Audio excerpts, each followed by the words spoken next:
Hey there, neighbors and naysayers. June 10th, 2024. Our first turnip crop from the bale grazing field. So it wasn't this particular bale, but it was something like this. And we just turned the sheep and the steers in here, and that's what we've got. Walking up here, there was 3 or 4 or 5 more. We just plucked that one. And we can actually take that home, cut it up, and cook it if we want to. I don't suggest eating it raw. It tastes like kerosene, but once you cut it up and saute it with butter, which of course you can saute your own fist in butter and eat it, but it then turns into something a little more edible. I came up here though to take a video. Levi's gonna get in trouble in the water.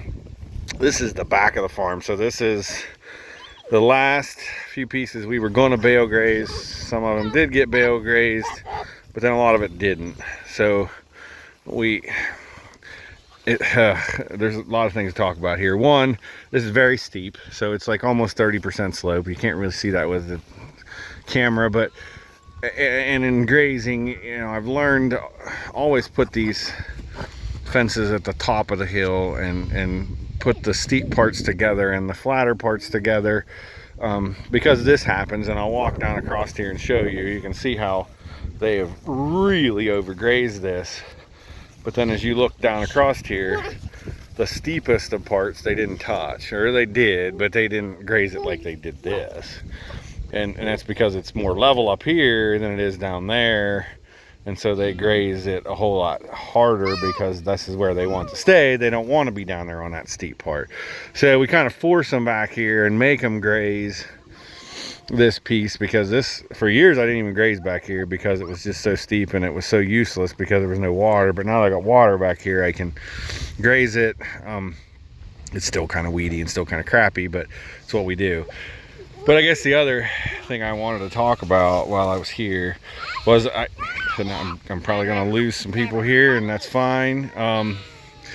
But I see a lot of stuff about total grazing, and this isn't quite total, but this is totality for me. I can't stand that this is this overgrazed, especially in a place as sensitive as this.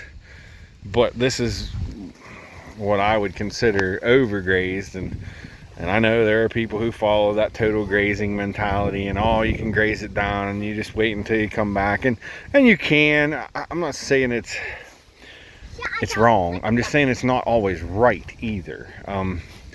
There are times when it's okay, and there are times when it's not, and that's part of the deal with that adaptive management is, you know, when is it right and when is it wrong, and do the things that fit when you need it to fit. I think we could total graze a field that was weedy and brushy and things and come out okay. But part of the reason I wanted to take a video up here is because if I have a field next year that's going to sprout horse nettle, or it's going to sprout ironweed, it's this one. I can guarantee you. I'm going to come back in another year and take a video here and show you the ironweed. And right now there's 2 or 3 here. The ironweed and the horse nettle that'll be in this particular section because it got overgrazed. And that's my problem with total grazing all the time. And like I said, I'm not saying it doesn't work. I'm saying it doesn't work here all the time. It may work in Africa all the time. It may work in New Mexico all the time. I don't know. I don't know those climates, and I don't want to. I know this climate, and I know that this climate is not going to take that total grazing mentality. When the bison walked across the plains or across these eastern states, they did not graze everything in totality. They grazed everything. They grazed the best parts and moved on, and that's exactly what we're trying to do. It was the sheer fact that there was that many of them in one place that it sort of looked like it was total, but it was just their impact, and their impact was because of predators. They were all in tight bunches because of predators. Here, our predator is that electric fence that keeps them in a tight bunch. So I guess both at the same time, I want to sound down on total grazing, but I also want to say that it has its merit, it has its places. I'm not particularly sure where those places are, but and I'm saying this from experience, because when mob grazing first came out, this is what I thought it needed to look like. And the next year, 2 and 3, I got lots of horse nettle. I got lots of ironweed, and I got lots of multiflower rose because we had bared the soil. We got lots of blackberry. We got lots of other things.